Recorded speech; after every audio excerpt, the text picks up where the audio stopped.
Welcome to everyone. We're here breaking down Cage Warriors 146, and again, the expert for this area. Welcome, Otis. How's everything going? Hope you're having a great time here. I'm doing Actually, good, man. I'm very excited for the card. yeah, I'm very excited too, especially because the first fight, as much as I can see, is Reese McKeven, right? If on the website, it's Liam Gittins and a Faisal Malik. That's okay. What do you think about that fight? It's a good one. So obviously both guys had fights on the London card recently cancelled. Faisal Malik was supposed to be fighting Festus Ahorlu, and Liam Gittins supposed to be fighting Salvatore Liga. Both guys lost their opponents after they've moved the fight to this card. I'm really going to lean with Liam Gittins here. From what I could find, Faisal Malik's facing a decent level of competition, but experience and toughness, like we talked about last time on the London card with Liam Gittins, definitely leans in his favour. And there's not a lot of guys who are tougher and have been in the wars and the trenches as bad in fights and three rounders especially as Liam Gittins. So I could see Liam Gittins either getting a late TKO here or a unanimous decision win. I'm pretty much confident that Liam Gittins is going to outwork his opponent. Oh, it's Sombrero. You have a Definitely, Mexican man. strategy, right? Oh yeah, definitely. I've got a lot of Mexican blood in me here. I'm trying to represent here. Oh, that's awesome. Just like I'm having a lot of Bulgarian, you're having a Mexican. I didn't know that sombrero is looking great.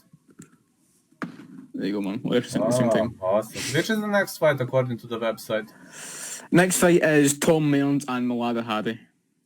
Oh, man. I just hope Merce is gonna bounce back, man. I feel sorry for Merce, man. He's so unlucky. I don't know, but he's having a tough opponent, man. Yeah, he's had some tough fights recently, but he is coming off a win. And I'm going to lean with Malada Hadi here, though, sadly. I'm going to have to go against Tom Mearns because Malada Hadi looked very impressive in his last fight. But Tom Mearns, similar to Liam Gittins, he's an experienced guy, he's a veteran, very tough as well. He's been in them trenches, but technique-wise, I think I've seen a lot of promise in Malada Hadi's last performance in Manchester.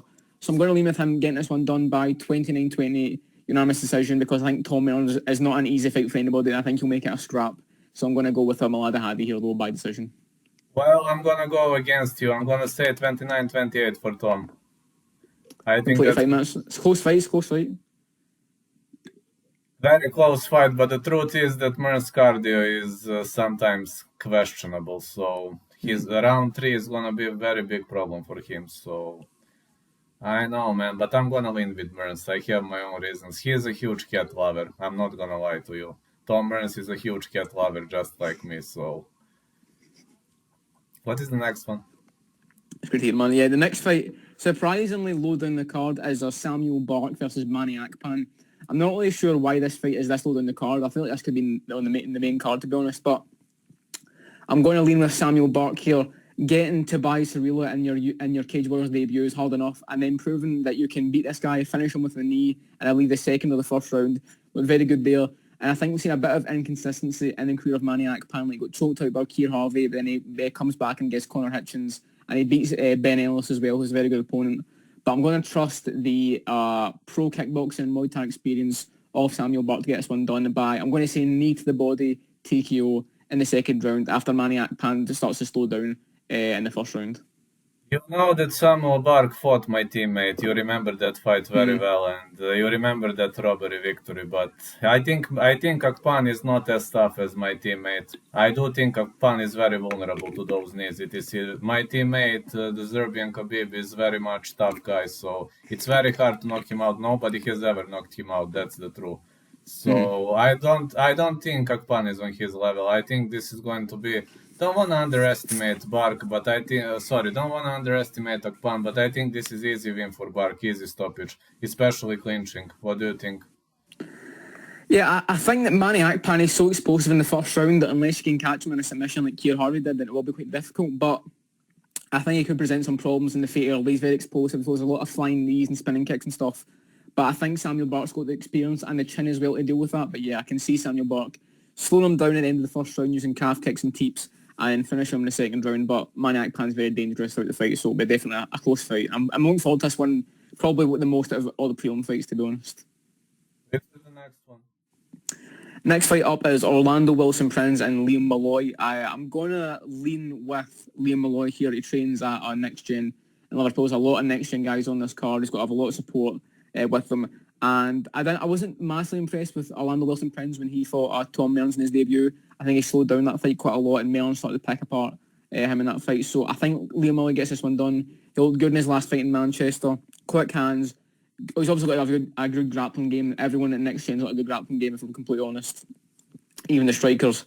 So yeah, I'm going to trust Liam Mully gets one done. Probably a 29-20 or 30-27 unanimous decision. Just, I think, controls Orlando Wilson Prince wherever the fight goes, to be honest. I will have to agree with you on this one. Definitely, we have no option but to agree with you. Next fight. Next fight up the card is my teammate at the grip house, Rhys McEwen versus Teodoro Scolari. I'm not just picking Rhys McEwen because he's a teammate of mine. I'm picking him because he made me look like a bit of an idiot in his last fight. I thought he would lose to Kingsley Crawford. Then he comes out grapples him, rocks him by with a head kick, and continues to out-grapple him for a decision win. And I think we'd have beat Adam Wilson anyway, but now it's even short notice for this guy, this older guy, short notice. Teodoro Scolari hasn't fought the best competition, hasn't been very active as well. I think this might be a very easy first round rear naked choke for Rhys McEwen. And we'll see what they do next time, because people forget Rhys McEwen beat Killen Loughran as an amateur, and he's also just beat Kingsley Crawford, so he could be in the running for a title shot if he gets a win here, in my opinion. I have to go with Rhys McEwen. I think this is a huge mismatch. I don't know which are the odds, but according to what I've seen, this looks to me like a pretty much big of a mismatch, and Rhys McEwen deserves some better competition and contention, therefore. I agree. Next up is Lucas Copera versus Aaron Johnson. This one's been on the card for a while now. The Messi lookalike, Aaron Johnson. That's a tough one because Copera had a very tough debut in George Hardwick, but it did show up in short notice in that fight, and it showed because Hardwick just broke him down very easily, picked him apart and finished him in the second round there. And I could see a similar game plan for Aaron Johnson. From what I could see of his fights on YouTube, he's a pretty calm, just pretty basic striker. I think that's all it takes to beat Copera, to be fair, but I think it's a pretty even fight. I'd say 51% I'm leaning Johnson, 49 to Copera. I'm going to trust Johnson to win this one by, I'll say, split decision 29-28. One of the judges leans Copera because he gets a bit more power shots in. I think Copera gonna lose this fight. That is my opinion on that, but especially if it goes to judges' scorecards, but we will see. Next one. Next one is James Hendon, the Honey Badger, versus Arik Margarian. James Hendon, looking back on it, man, when you look at how he did against Paul Hughes, very underrated performance. He looked good in the early goings of the John Vucenic fight until he got his back taken. Submitted Paul McBain, looked good in that fight when he got the finish.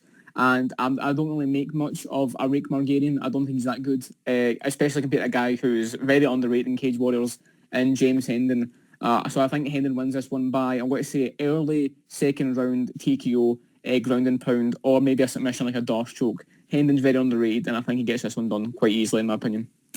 I think Hendon is extremely underrated, guys, so he hasn't fought for a while, but I hope he has improved, you know. When I watched him for the first time, he looked like a pretty much one-sided fighter, easy to read fighter, but now that's not the case. He is way better, he's feinting a lot, and he improved his striking significantly, so I do believe this should be a victory for Hendon.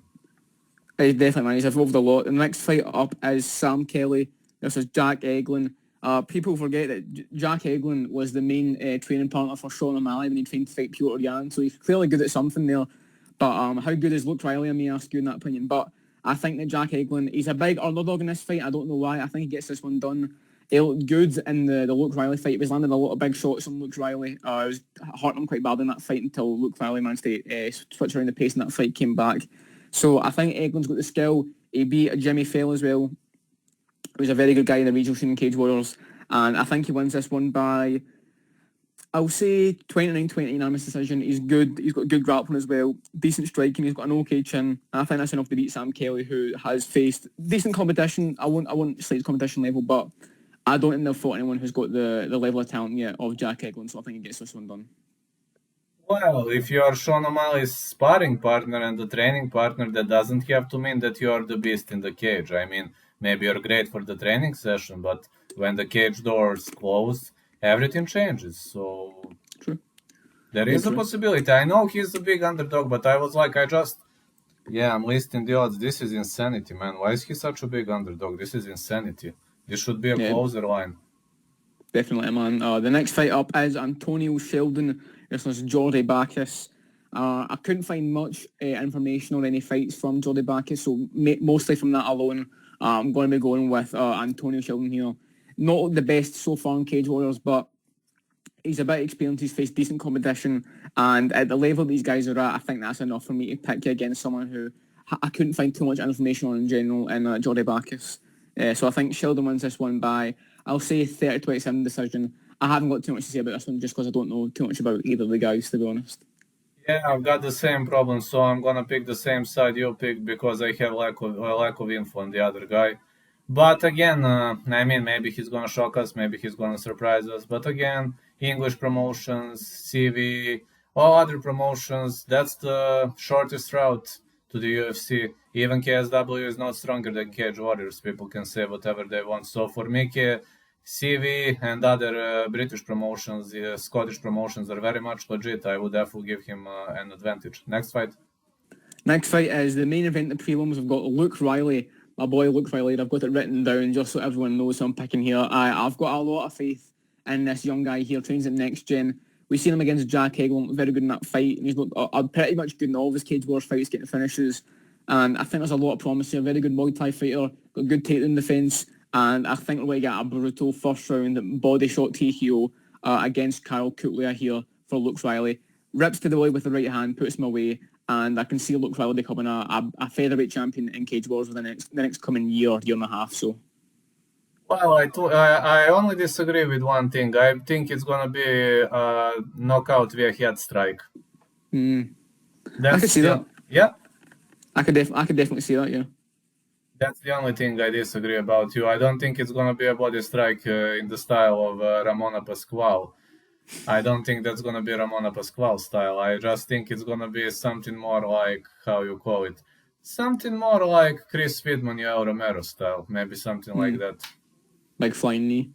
Yeah, Moving on to the main card, we've got Adam Cullen versus Martin Coles. The king of France, Adam Cullen. I'm a big fan of this guy. He's got a good personality and an even better fighting style. We've seen on the London card a former opponent of Adam Cullen's, El Hadji Ndiaye, put up a decent scrap against Adam Shelley. I watched their fight. Adam Cullen looked amazing in that fight. Walked down El Hadji Ndiaye and brutally finished him in like 15 seconds. It was good in his other fights as well. And I'm being honest, even though it's an upper weight class, I don't think it's going to matter too much. Martin Coles isn't the best welterweight anyway. So I'm going to go with Adam Cullen by submission, rear naked choke in the first round. If not that, a first round knockout. I don't see this fight going to the first round. I do not think that Martin Coles is on the level at all of Adam Cullen. And I don't think he was going to win his fight originally anyway. I was picking Martin Coles to lose to Marcus Mee. If I'm picking you to lose to Marcus Mee, I'm going to pick you to lose to Adam Cullen. So yeah, definitely first round finish regardless for the Next Gen's well-rounded beast, Adam Cullen. I'm gonna agree with you when it comes to picking Adam. I'm just unsure about the round, but I believe it's gonna end inside the distance. Definitely, I agree with him on that. Moving on, Aaron Abe versus Stipe Bursic. A very good flyweight fight here. I'm pretty sure Stipe is a big favourite here, but I'm going to go against the odds. I'm going to pick Aaron Abe. The guy's tough. He's went through a lot in his life. I think he had some sort of leukemia. He was in hospital and he came out. He's looking good in his Cage Wars fight. He's beat Samir Fadine, submitted Gerardo Fani. Had a good fight on the feet, close technical scrap with Sam Creasy in the feet. That says a lot to me. Lost his last fight to Michel Angelo Lupoli, but still had moments in that fight that looks good. He's got a very good head kick, great ground game, and I think we could see maybe a second round rear naked choke or a second round guillotine submission win for Aaron Abe. Stipe's dangerous. He was a world champion in a lot of promotions. He's one of the top flyweights from Croatia and Germany, and he could catch Aaron Abe in defeat here. We've seen Abe get clipped in a couple of his fights, but I'm going to trust the Welshman Aaron Abe here to get this one done by submission in the second round. Stipe Miocic's only downside is submission defense. So if Aaron Abe drags the fight to the ground, he'll be having good chances to defeat him. But I think if the fight remains standing, that Stipe is going to piece him up on the feet. So Abe needs to drag the fight to the ground. I'm kind of unsure about his takedown offense, but his control on the ground is very good. But I'm unsure about his takedown offense, though. Yeah, definitely. I could see that. Yeah, it's a very close fight though, but I'm not really sure why Stipe is such a big favourite though. But moving on up the card, Chuck Campbell versus Andrew Clamp. This fight was added just yesterday, I believe. Very, very new fight to the card. And I'm going to lean with the American here, Chuck Campbell. He's been on Cage Wars, the US version before. He's very experienced. He was on Bellator as well. And I know that Andrew Clamp's a pretty highly touted light heavyweight prospect for the UK, but there aren't a lot of good prospects from light heavyweight in the UK because there aren't that many of them. Usually, big guys in the UK usually just play rugby or football. They don't go to MMA, so that's why the talent pool for the higher weight classes isn't too high. But I'm going to trust Chuck Campbell here, maybe getting like a 29-28 split decision win. Back and forth fight. Of course, the light heavyweights are big guys, and maybe the winner of this fight can face Modestas Bukauskas. I watched the interview, you guys did very good stuff. I'm a big fan of your relationship with Modestas Bukauskas, and hopefully whoever wins this fight can get a fight with him, and maybe do the winner of this fight versus Modestas and have them fight for the belt. I could see that happening. But yeah, like I said, I'm going to lean with Chuck Campbell here. I'm going to go with fight goes the distance. I'm unsure about picking a side in that one. Next is the co-main event for the interim Cage Wars welterweight title. Mateusz Figlak versus Judo Jimmy Wallhead. I watched the Energized face-off between these two guys. Go and check that out. The Energized show, Up the Irish, always do great stuff for Cage Wars, and they're very respectful. Both guys have got a lot of respect for each other, which I was expecting. But I'm going to lean with the bigger Figlak brother. And honestly, listen, when the Figlak brothers were in Cage Wars at the same time, everyone said that Michael Figlak was the better brother. I always thought that Matt was better. That was just my opinion. I always thought that Matt Figlak was the better brother. So we're about to see how that plays out here. We've seen Mike Figlak lose to Fariziam in the UFC. But I think that his brother gets the win here. And I think that Mateusz Figlak wins this fight by, I'm going to say TKO in the third round, clips Jimmy Wallhead and puts him away with shots and elbows and punches against the cage. Jimmy Wallhead's very good. He's tough. And he's got power in his hands as well. And Figlak's been out since December last year, so we could catch him there. But I'm going to trust the bigger and better, in my opinion, Figlak brother to take home the gold here. Yeah, I definitely agree with picking Figlak. I would even go with an earlier KO. Is he a better Figlak brother? Well, I don't know that puzzle, honestly, because both Figlak brothers are very good. But he's dangerous. I think he has decent chances. But unfortunately, when it comes to the main event of the evening, my guy is going to get smoked. Unfortunately, so I'm sorry, Vlad. I wish he wasn't Bulgarian, but you know I'm going for all day. Christian Leroy Duncan is my guy. He's currently, honestly, my favourite fighter in MMA. I wish it wasn't Dimitrov. Dimitrov seems like a great guy. You know, he's got a family and stuff. Nothing but respect for Dimitrov, but he's standing in the way of, in my opinion, the best prospect in MMA. I made a video on my channel. Go and check out the Jamal MMA series. I did a video breaking down my thoughts on this fight and Christian Leroy Duncan as a prospect in general. I've got a lot of faith in this guy, and I think he's going to win this fight by flying knee KO in the first round. It's just that Dimitrov, he's not faced the best competition. He's been out since 2019. And from what I've seen, he's got an okay ground game, a bit of power in the face. He's a very built guy as well, so he could offer some problems there. We haven't properly seen Christian Leroy Duncan take a punch yet. We've seen him get hit, but we haven't seen him take a big clean punch, so who knows? It could catch him somehow. But I'm going to go with the safe bet here, and I'm going to support my guy. Despite my opinions on the Bulgaria, of course, I do represent Bulgaria all day long, but I have to put my biases aside and go with my boy, Christian Leroy Duncan, by first round knockout here. I'm also going with Christian Leroy Duncan. That's because of the fact that Dimitrov is very much vulnerable when he shoots in, just like Alayan Kolev, who got smoked by Armen Petrosian, I believe, in Dana White Contender Series. So, unfortunately, despite I'm Bulgarian by ethnicity, I have to go against my guy. I mean, this is what people love about the Bulgarian Cowboy. You know, Bulgarian Cowboys never biased to anyone because of their picks and all. But we've seen that here again. The Bulgarian Cowboy stays true to himself, even if he has to pick against a Bulgarian. But yeah, I'm very much looking forward to this card. And the night in general, of course, is UFC 281 will be taking place just a couple hours after the card wraps up. And it's going to be a great night for sure. Yeah, absolutely. Do you have a message for the fans? Would you like to say something before we end the show? I'm gonna inform you when the premiere is on, but I hope in like an hour or two, depends on how much it needs to create a video. Yeah, so everyone, go and subscribe to UFC Celebs and Classics. This guy is honestly one of the most intelligent guys in the game of MMA, if I'm being completely honest. Vladimir Vlad, the Bulgarian Cowboy, is a true genius of the MMA YouTube scene.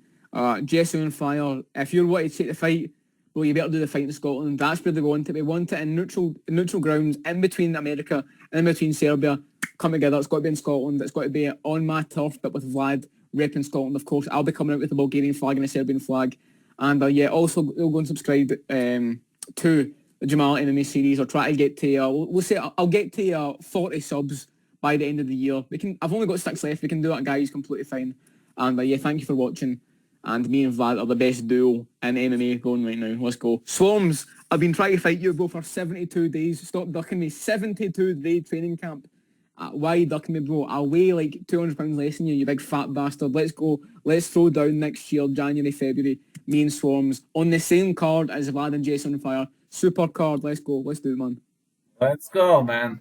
Let's go. Cool, Thank you so much. When my shoulder recovers, I will continue training. Let's go. I can only do this now. I can't throw bombs as my shoulder is fucked up. Man, you could beat Jason Fire with one arm. If you only had your right hand, you could still beat Jason Fire. It's the big I have left. Right hand in the pipe. I have left. Right is injured. I have left. I'm lefty, so... Yeah, he's a southpaw anyway, so Vlad's got the southpaw stance. He's got to come in, bang McGregor Aldo straight down the pipe, flattens him. And the Bulgarian Cowboy with the first round knockout. Let's go, Vlad, come on. Let's go, Otis. Catch you, man. As soon as this premiere airs, I'm gonna let you know. Catch you. Let's go, man. Love this stuff. See you later.